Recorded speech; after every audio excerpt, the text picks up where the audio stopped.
কার্যকর পদ্ধতি অনুসরণ না করায় ডেঙ্গু পরিস্থিতি নিয়ন্ত্রণে আসছে না বলে জানিয়েছেন বিশেষজ্ঞরা। এডিস মশার উৎস ধ্বংসে হাসপাতালে ভর্তি ডেঙ্গু রোগীর পরিবর্তে করোনার মতো প্রতিদিন শনাক্ত রোগীর পরিসংখ্যান করার পরামর্শ কীটতত্ত্ববিদ ডক্টর কবিরুল বাশারের।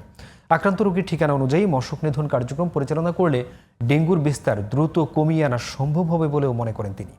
বিস্তারিত আহমদ অনিকের রিপোর্টে। ছোট এ এডিস মশার কামড়ে দেশে প্রতি বছর ডেঙ্গুতে আক্রান্ত হন হাজার হাজার মানুষ, মৃত্যু হয় অসংখ্য জনের। দেশের ইতিহাসে ডেঙ্গুতে এক বছরে সবচেয়ে বেশি মৃত্যু ও আক্রান্তের রেকর্ড 2023 সালে।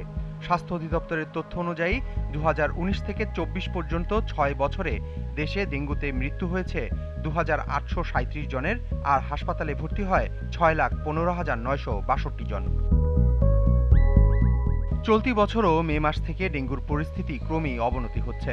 এখন পর্যন্ত হাসপাতালে ভর্তি হয়েছেন 23,000-এর বেশি ডেঙ্গু রোগী, আর মারা গেছেন প্রায় 100 জন।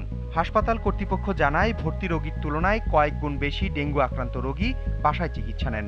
অথচ সিটি, পৌর ও ইউনিয়ন কর্তৃপক্ষ হটস্পট ম্যানেজমেন্টে শুধু হাসপাতালে ভর্তি রোগীর ঠিকানায় মশা নিধন করে। এ বিষয়ে কীটতত্ত্ববিদ কবিরুল বাশার জানান, স্বাস্থ্য অধিদপ্তরকে প্রতিদিন ডেঙ্গু পরীক্ষায় শনাক্ত রোগীর তথ্য সংগ্রহ করে কর্তৃপক্ষকে সরবরাহ করা উচিত। আমরা কোভিডের ক্ষেত্রে যদি সকল মানুষের টেস্ট রিপোর্ট আমাদের স্বাস্থ্য অধিদপ্তরে আসতে পারে, তাহলে ডেঙ্গুর ক্ষেত্রে কেন নয়? একজন মানুষ ডেঙ্গুতে আক্রান্ত, সে বাসায় বসে চিকিৎসা নিতেই পারে, কিন্তু ওই বাড়িটার চতুর্দিকে যে মশাগুলো আছে সেগুলো কিন্তু ইনফেক্টেড। এখন ওই রোগীটি যদি আমরা সঠিকভাবে আইডেন্টিফাই করতে না পারি, তাহলে কিন্তু আমরা ব্যবস্থা নিতে পারছি না। বাসায় যে রোগীটি চিকিৎসা নিচ্ছে অথবা ছোটো বড়ো ক্লিনিকের চিকিৎসা নিচ্ছে, সবগুলো স্বাস্থ্য অধিদপ্তরের যে লিস্টিং বা আমাদের যে তথ্য কেন্দ্রে আসতে হবে। প্রতি বছর ডেঙ্গুর সবচেয়ে বেশি প্রকোপ থাকে জুলাই থেকে অক্টোবর পর্যন্ত। এই সময় দ্রুত ডেঙ্গু রোগী শনাক্ত করে হটস্পট ম্যানেজমেন্টের জন্য পাড়া মহল্লায় বিশেষ মেডিকেল ক্যাম্প খোলার তাগিদ দেন এই বিশেষজ্ঞ। সিটি কর্পোরেশনের প্রত্যেকটা ওয়ার্ডে অন্তত একটা টেস্ট সেন্টার থাকা, যেটা ডেঙ্গু হলে, চিকুনগুনিয়া হলে, মশাবাহিত রোগ হলে টেস্ট করা যাবে। খুব সহজেই সে ঠিকানাটা পেয়ে গেল এবং সেখান থেকে সে কিন্তু সহজেই হটস্পট ম্যানেজমেন্টটা করতে পারবে।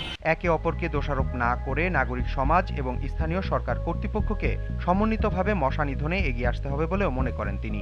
জনগণ যেমন বলে সরকার কিছুই করছে না, জনগণকে এইটুকু প্রশ্ন করতে হবে, আমি কি করছি।